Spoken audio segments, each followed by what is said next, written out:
Hello to all, please subscribe the channel and press the bell icon for more video updates. Today is 3rd August of 2020 and it's a Monday today. Happy Rakshabandhan to all. आज के analysis शुरू करने से पहले कुछ question पूछ लेते हैं, आप उनका जवाब कमेंट सेक्शन में बताएं। पहला क्वेश्चन आता है, टारगेट 3 बिलियन जो बुक है उसके ऑथर कौन है? टारगेट 3 बिलियन जो बुक है उसके ऑथर कौन है, आपको कमेंट सेक्शन में बताना है। दूसरा क्वेश्चन आता है, आर्टिकल 26 क्या डिफाइन करता है? आर्टिकल 26 क्या डिफाइन करता है, आपको कमेंट सेक्शन में बताना है। तीसरा क्वेश्चन है, who is the second resident of India? कौन सेकंड सिटीजन है हमारे इंडिया का? ऑप्शन है vice president, second option attorney general, third option chief justice of India, क्या कहते हैं फोर्थ ऑप्शन प्रेसिडेंट। ये चार ऑप्शन है, आपको बताना है कौन हमारा सेकंड सिटीजन ऑफ इंडिया है और उसका नाम भी बताना है। चलिए आज के लिए शुरू करते हैं। अगर आपने चैनल सब्सक्राइब नहीं किया तो चैनल को सब्सक्राइब कर लें और प्लीज़ इस वीडियो को किसी व्हाट्सएप ग्रुप या टेलीग्राम ग्रुप पे शेयर जरूर करें, जिससे हमारी ऑडियंस और बढ़े और सब लोग प्लीज़ कमेंट जरूर करें। चलिए आज की पहली न्यूज़ देखते हैं। आज की पहली न्यूज़ आती है, Pakistan is behind Chinese info war on border stand of. कहते हैं ऐसा इसमें बताया गया कि जो चाइनीज़ और चाइना और इंडिया के बीच में स्टैंड ऑफ हुआ था गलवान वैली पे, उसके बाद जो ट्विटर पे वॉर चला, इन्फो वॉर जो हुआ, ट्वीट वॉर हुआ जो, उसमें पाकिस्तानीज का हाथ था, ऐसा इसमें कहा गया है। इसमें कहा गया था कि उन लोगों ने, पाकिस्तानी के कुछ लोगों ने अपना ट्विटर हैंडल नाम चेंज करके, यूज़र नेम चेंज करके, और क्या कहते हैं जो उर्दू में ट्वीट लिखते थे वो उन लोगों ने चेंज करके मैंडरिन में, जो चाइनीज़ लैंग्वेज, उसमें लिखना ट्वीट चालू कर दिया। क्या कहते हैं जिससे क्या कहते हैं ये दोनों के बीच की रिलेशन, इंडिया चाइना रिलेशन बेकार हो और क्या कहते हैं उन्हें फ़ायदा हो, इसलिए ऐसा किया गया। इस न्यूज़ में वही बताया गया है कि many of the Chinese accounts that mushroomed on social media this summer had spread false information about the border clash with India have been traced to Pakistan, in which it is believed to be a coordinated disinformation campaign aimed at India. इसमें वही कहा गया कि ये जो summer में हुआ उसके बाद ये फॉल्स इंफॉर्मेशन जो क्लैश हुआ, जो क्या कहते हैं इंडिया चाइना के बीच में क्या कहते हैं इन्फो हुआ चलो, उसमें ऐसा माना गया कि पाकिस्तानी उसमें इन्वॉल्व थे और क्या कहते हैं वो एक क्या कहते हैं एक कोऑर्डिनेटेड डिसइंफॉर्मेशन कैंपेन चला रहे थे इंडिया के खिलाफ, जो इंडिया को एम करके उन्होंने ऐसा किया है। इसमें वही बात की गई। इसमें कहा गया है कि एक अकाउंट था जिसका नाम था जी, वो क्या कहते हैं हिनारवी था पहले, क्लैश ऑफ से पहले, लेकिन क्लैश ऑफ के बाद उसने नाम चेंज कर लिया जिंग 637, उसने नाम चेंज करके, और ये चाइनीज़ मिलिट्री और बॉर्डर क्लैश के बारे में ट्वीट किया चाइना की साइड से और मैंडरिन लैंग्वेज में। उसके पहले के ट्वीट सारे उसके उर्दू में थे और जिसने नए ट्वीट किए सब मैंडरिन लैंग्वेज में ट्वीट किए। इसमें ऐसा बताया गया। इसमें ये भी कहा गया the disinformation flowed both ways, दोनों तरफ से इंफॉर्मेशन बहुत ज़्यादा फ्लो हुई। उसने क्या कहते हैं जो चाइना बेस्ड यूजर्स थे, जो पाकिस्तानी अकाउंट्स माने जा रहे हैं, उनको सब ट्विटर ने बैन कर दिया है, वो चाइना में बैन हो चुके हैं और ये वर्चुअल प्राइवेट नेटवर्क से ही खोले जा सकते हैं, ऐसा इसमें बताया गया। इसमें ये भी कहा गया है these accounts have shared false information about casualties from the clash, कि इन्होंने कई गलत क्या कहते हैं एक गलत भावनाएं जगाई हैं और लोगों को गलत इमेज, अनरिलेटेड इमेज जो बिल्कुल रिलेट नहीं करती उस क्लैश ऑफ से, वो इमेजेस वीडियो शेयर किए हैं जिससे दोनों के रिलेशन बेकार हो, ऐसे इसमें बताया गया।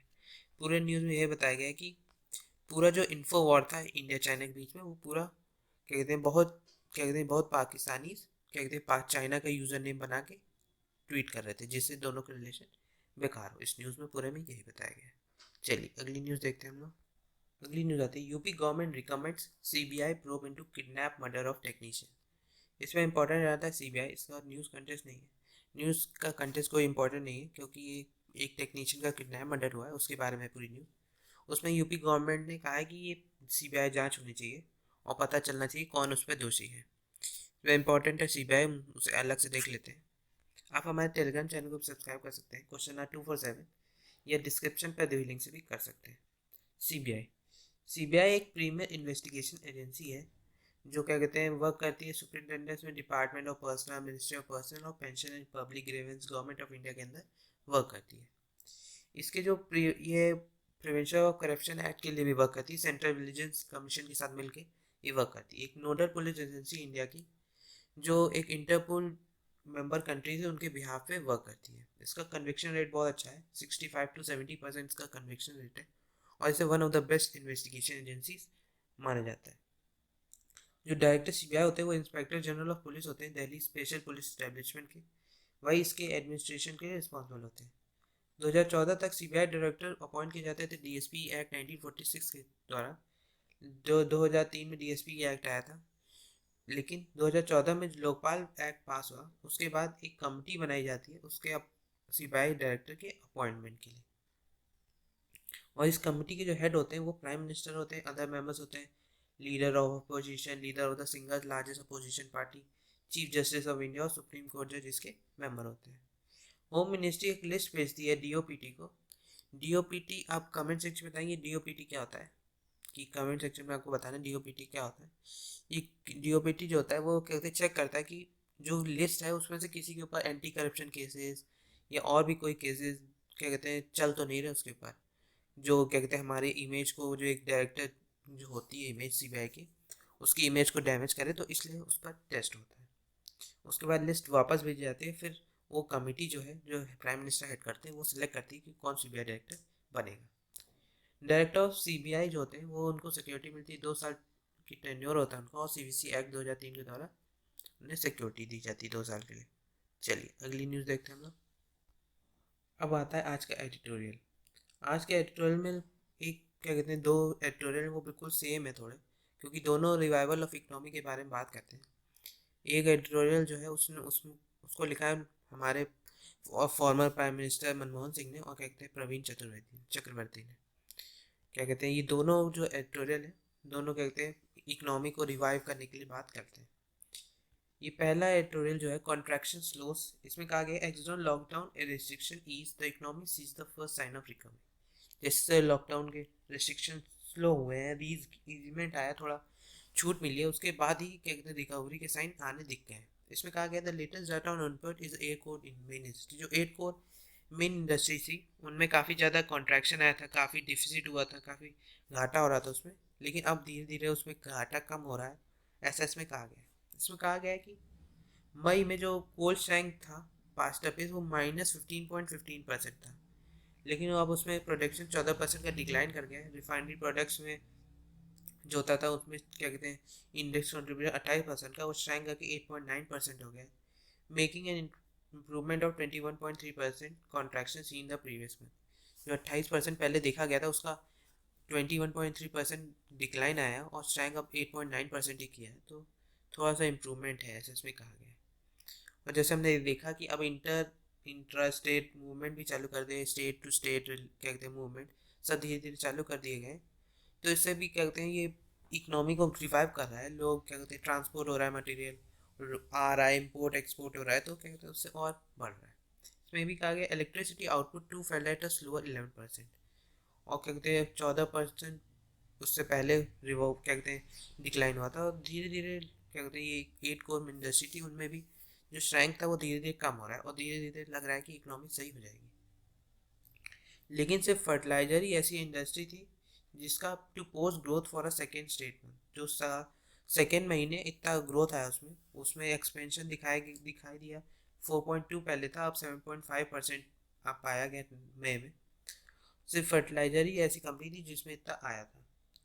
विद द IMD फोरकास्टिंग अब average rainfall in August and September, ऐसा माना जा रहा है कि IMD ने कहा था कि अगस्त और सितंबर में एक एवरेज रेनफॉल होगी, जिससे एग्रीकल्चर सेक्टर में अच्छा क्या कहते हैं एक अच्छा क्या कहते हैं ग्रोथ होगी, और क्या कहते हैं लोग उस सेक्टर में अच्छा क्या कहते हैं आगे की पॉसिबिलिटी है। इसमें this has already swelled the physical deficit, क्या कहते हैं धीरे धीरे कॉन्ट्रैक्शन कम ही हो रहा है, इसमें यही बात की गई है। इसमें इंपॉर्टेंट आता है IMD। हम लोग इसे IMD को अलग से देख लेते हैं, इंडियन मेट्रोलॉजिकल डिपार्टमेंट को अलग से देख लेते हैं। इंडियन मेट्रोलॉजिकल डिपार्टमेंट एक national meteorological service of the country है, और एक चीफ गवर्नमेंट एजेंसी जो डील करती है मेट्रोलॉजी, सीस्मोलॉजी और एसोसिएटेड सब्जेक्ट उससे होते हैं जो उससे डील करती है। 1875 में बनाई गई थी, मिनिस्ट्री ऑफ अर्थ साइंसेज के अंदर वर्क करती है, इसका हेडक्वार्टर न्यू दिल्ली में। क्या कहते हैं इसके जो अंडरटेक मेट्रोलॉजिकल ऑब्जर्वेशन, इसमें मेट्रोलॉजिकल ऑब्जर्वेशन आते हैं, करंट इंफॉर्मेशन फोरकास्टिंग के बारे में बात करती है, वेदर डिपेंडेंट एक्टिविटीज़ जैसे इरिगेशन हो गया, कल एग्रीकल्चर, एविएशन, शिपिंग, इन सब पे ये काम करती है। ये भी बताती है ये एजेंसी की वेदर फिनोमेना के बारे में कि कोई वेदर के कारण वेदर के डिजास्टर तो नहीं आ रहा है, जैसे साइक्लोन या उस तरह के cold wave, heavy rains, flood तो नहीं आने वाला कि हैवी रेन के कारण आ जाए, तो उसके बारे में भी ये जांच करती है। चलिए जो हमने इससे पहले एडिटोरियल देखा उसमें 8 कोर इंडस्ट्रीज के बारे में बात किया था, कैसे वो इकोनॉमी को रिवाइव करेंगी। ये दूसरा एडिटोरियल आता है, rebuild the India's confidence, review the economy. इसमें कहा गया था part to sustain recovery is to improve sentiments in society using economic tools. Economic tools को यूज़ करके हमें कहते हैं सोसाइटी को इम्प्रूव करना होगा, जिससे ये जो डिस्ट्रक्शन हुआ है कोविड-19 के कारण इकोनॉमी का, उसको हम रिवाइव कर सकें। इसमें कहा गया है disruption of the normal social order will inevitably impact livelihoods and the large economy. जो नॉर्मल सोशल ऑर्डर का डिस्ट्रप्शन हुआ था लॉकडाउन के कारण, उससे काफ़ी ज़्यादा लिवलीहुड्स और क्या कहते हैं इकोनॉमी को बहुत ज़्यादा डैमेज हुआ था। इसमें वही बात की गई है। इसमें ये भी कहा गया इकोनॉमिक कॉन्ट्रैक्शन जो हुआ, जीडीपी नंबर जो इकोनॉमिक्स का था वो काफ़ी डिक्रीज हुआ। लोगों का मानना है कि पॉवर्टी बढ़ गई है, क्या कहते हैं जैसे कोरोना वायरस के कारण, और जो वीकर सेक्शन जो थे हमारी सोसाइटी के, जो धीरे धीरे पॉवर्टी से इम्प्रूव कर रहे थे, उनमें भी दिक्कतें आई हैं। इसमें यह भी कहा गया the slow down economic activities both a function of external factors such as the lockdown and behavioural changes of people and the enterprises. क्या इसमें कहा गया है, क्या कहते हैं कि इकोनॉमी का स्लो डाउन इस कारण भी आया कि एक्सटर्नल फैक्टर लॉकडाउन जैसे यह हो गया, लोगों की बिहेवियरल चेंजेस की, वो अब धीरे धीरे लोग कम जाते हैं बाहर, अब कम जा रहे हैं लोग, जिससे कोरोना के डर से, डर के मारे, फियर, आउट ऑफ फियर लोग कम बाहर निकल रहे हैं और इसलिए खरीदारी कम हो रही है, इसलिए इकोनॉमी में भी उतना बूस्टअप नहीं आ पा रहा है। तो सही भी बात है, क्या कहते हैं हमें इकोनॉमी नहीं, पहले लोग तो बचे फिर इकोनॉमी तो बची जाएगी, ऐसा भी सोचना चाहिए। There is extreme duress among India's poor, कि इंडिया के लोग भी इस वक्त हमने देखा ही था, जैसे कि जो मनरेगा में वर्कर्स थे उनका जो मिनिमम वेजेस था उनको बढ़ा दिया गया था, लेकिन जो वर्क उनको साल भर में करना था वो लोग 2-3 महीने में कर गए।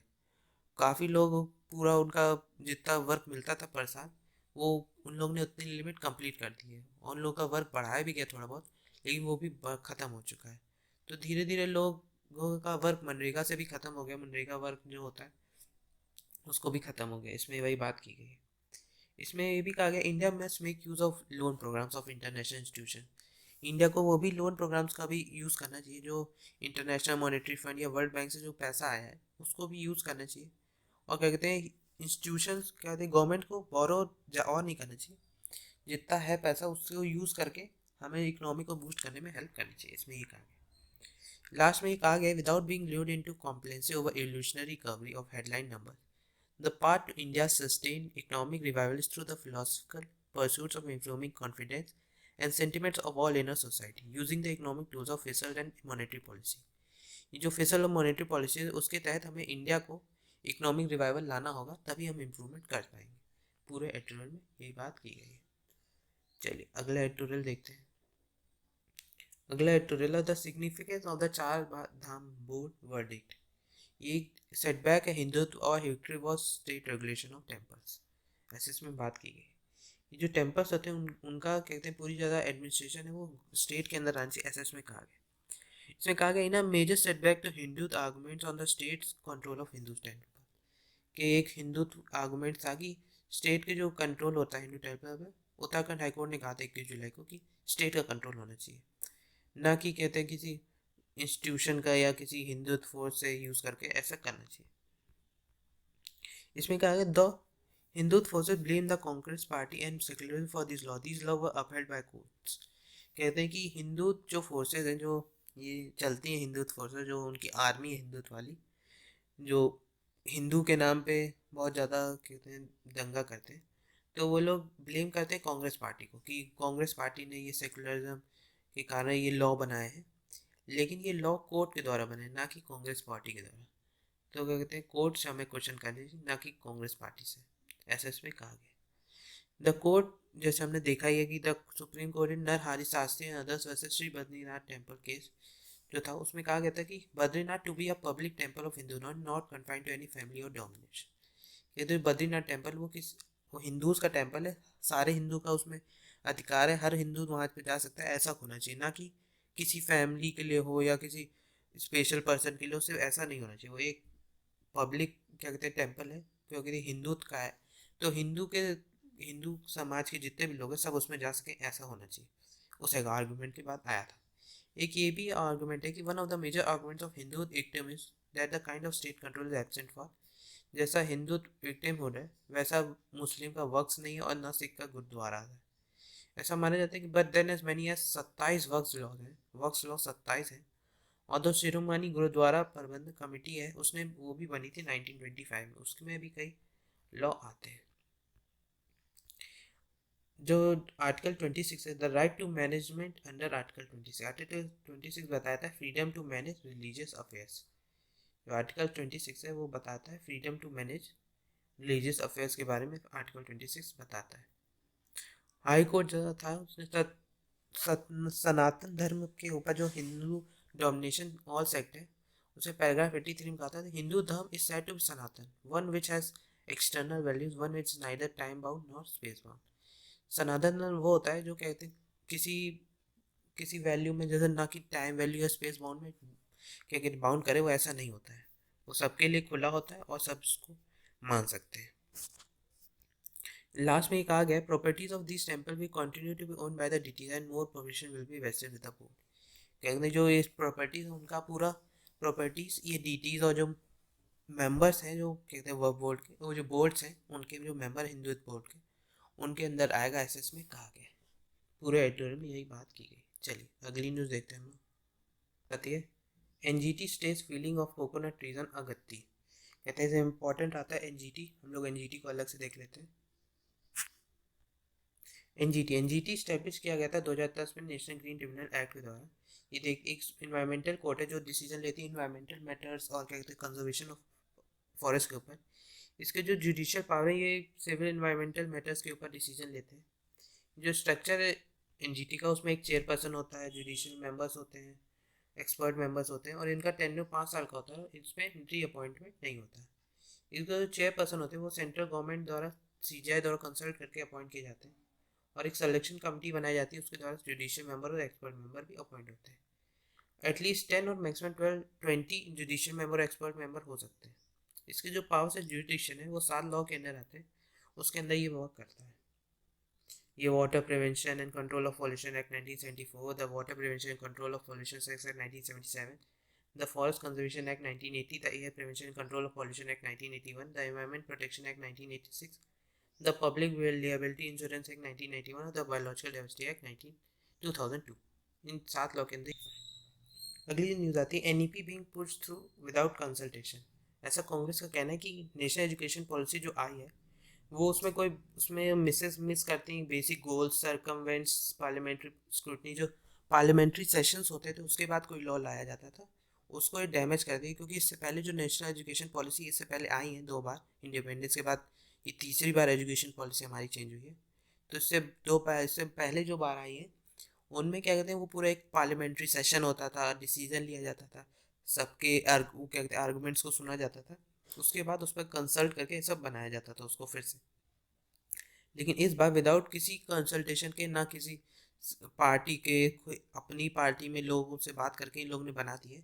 ये गलत बात है। पार्लियामेंट्री स्क्रूटनी इंपॉर्टेंट है और वो होनी भी चाहिए, ऐसा इसमें बात की गई है।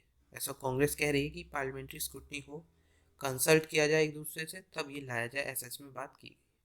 चलिए अगली न्यूज़ आती है UK to issue coin to honour Gandhi ji. कि यूनाइटेड किंगडम ने कहा है कि वो कॉइन ऑन क्या कहते हैं इशू करेंगे जो गांधी जी को एक क्या कहते हैं ऑनर करने के लिए, हम ऑनर दिखाने के लिए गांधी जी के लिए हम ऐसा करेंगे। उन्होंने कहा है कि British is considering minting a coin to commemorate Mahatma Gandhi amid growing interest in recognition the contribution of people from the black। कि जो ब्लैक हैं, एशियन पीपल या अदर माइनॉरिटी एथनिक कम्युनिटीज़ हैं, उनको ऑनर दिखाने के लिए हम गांधी जी को के ऊपर एक कॉइन, गांधी जी के उस पर फेस का कॉइन हम पब्लिश करेंगे, इशू करेंगे, ऐसा उन्होंने कहा है ब्रिटेन ने। इसमें भी कहा गया ब्रिटिश फाइनेंस मिनिस्टर जो ऋषि सुनाक है उन्होंने कहा कि रॉयल मिंट एडवाइजरी कमेटी जो है इन अ लेटर उन्होंने परस्यू किया recognition of individual from those committee, कि उन इंडिविजुअल्स को भी रिकॉग्निशन मिलना चाहिए जो एशियन पीपल हैं, ब्लैक पीपल हैं, उनको भी। इसमें भी कहा गया कि जो गांधी जी का बर्थडे होता है 2 अक्टूबर, उसको एक international day of non violence भी के रूप में मनाया जाता है। चलिए थैंक यू वेरी मच, आज के लिए इतना ही। अगर आपने चैनल को सब्सक्राइब नहीं किया है तो चैनल को सब्सक्राइब कर दें और प्लीज़ लाइक बटन ज़रूर दबा दें। और कोई भी आपको कैसा लगा वीडियो यह भी आप कमेंट सेक्शन में बता सकते हैं, और जो शुरू में क्वेश्चन पूछे थे आप उनका जवाब कमेंट सेक्शन में ज़रूर बताएं, और कोई डाउट हो तो उसको भी आप कमेंट सेक्शन में पूछ सकते हैं। चलिए आज के लिए इतना ही, थैंक यू वेरी मच।